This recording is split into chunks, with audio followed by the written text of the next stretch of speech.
Resonance is an interesting phenomenon, and one that I believe most would be familiar with in the setting of the physics experiment, where a tuning fork can be struck, and then if another tuning fork is tuned to the same frequency, it will resonate on that same frequency with the first.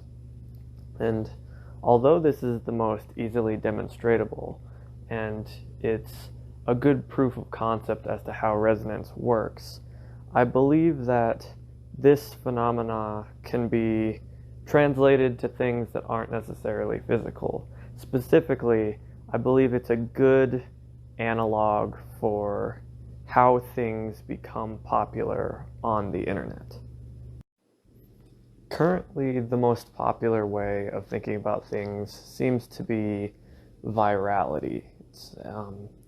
That video went viral. Oh my God, my tweet went viral. This, that, yada, yada, yada, viral, viral, viral. And it's not a bad way of describing things on the internet because they have a way of just exploding out of almost nowhere, or I guess it would seem like nowhere from the outside observer, almost as if like a bolt of lightning, and then some things go viral, whereas most things just fizzle and die.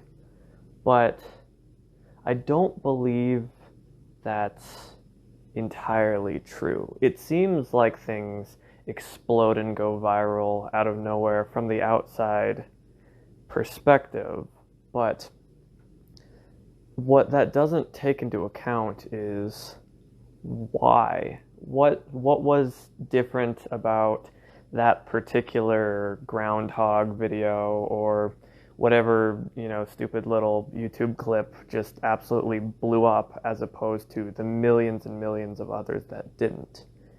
And I believe what that is something in those videos or tweets or anything that goes viral, so to say, strikes a chord in what I would consider the medium of the internet, which is human attention. It's something strikes the perfect frequency in this medium that you could almost think of like water.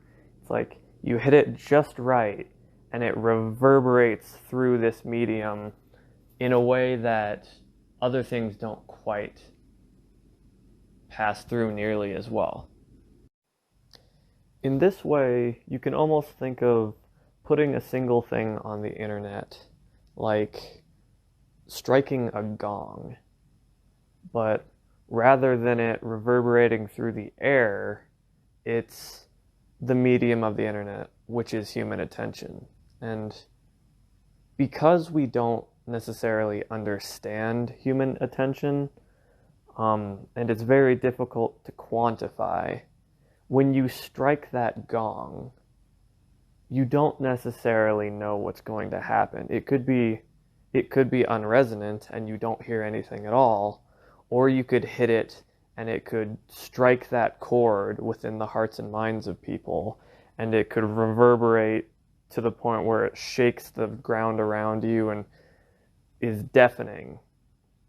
And I think that's a better way of thinking about the internet because it brings out the fact that humanity as a whole has similarities in what they find meaningful, as well as it's a better way of describing things that have found incredible success, yet were not necessarily viral.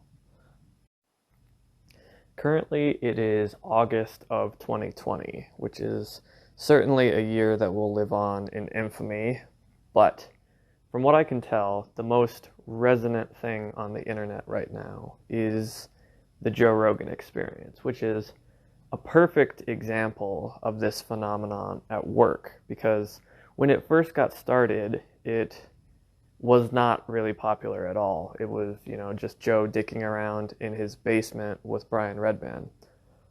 But whereas putting a single thing on the internet is like striking a gong, I would say that like a recurrent podcast or a series of videos, things like that, it's almost like one of those prayer bowls, which are metal bowls that you hold in your hand and you grind away with this like stick type thing to the point where over time it will slowly start resonating more and more. And if you haven't seen them, look them up. They're fascinating little trinkets. But as you continue to grind away at the edge of this bowl, it slowly reverberates more and more. And I think that's a wonderful way of describing particularly Joe's podcast, because it's something that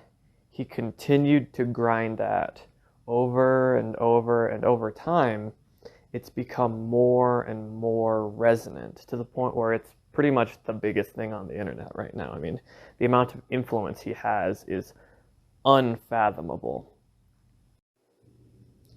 Now, that isn't to say that everything will become resonant if you do it long enough. And I'm certainly not an expert on how to become popular on the internet, because literally no one's listening to this right now, like not a single person. That may change, but currently nada, absolutely no one. But the one thing that I do think is very conducive to resonance is being genuine. The genuine desire to do something. And for Joe, it's obviously communication. He has a genuine curiosity and a genuine desire to communicate with his guests. And because of that genuineness, over time, it's reverberated through humanity to the point where pretty much everyone knows what his podcast is. And so that's also the rationale behind me starting this effectively. Is one, I just wanted a medium in which I could share my thoughts. So it's a genuine desire to just speak and be heard. Now, that's not to say that this is going to become popular, but I feel like it's a good starting point, because if one can't genuinely express themselves, then you're kind of missing the point, which is one of the shortcomings on particularly Twitter, but most social media, is people are just, they're doing things that they think other people want to see instead of genuinely trying to express themselves. And I feel like that's to their detriment, because true going along with like the flow will get you, face tweet points and things like that to an extent, but I don't think it has the same capacity to strike that chord and resonate like something truly genuine does.